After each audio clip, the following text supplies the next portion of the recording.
یاد رکھیں، شیطان کے ہتھ کنڈوں سے بچنے کا آسان طریقہ یہ ہے، آپ اس کی مثال یوں سمجھے کہ آپ کسی دوست سے ملاقات کے لیے اس کے گھر جاتے ہیں، اس کے گھر میں کتا ہے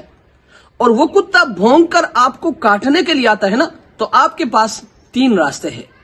پہلا راستہ یہ ہے کہ آپ واپس اپنے گھر کو چلے جائیں، اس کا نقصان یہ ہوگا کہ دوست کے ساتھ آپ کی ملاقات نہیں ہوگی۔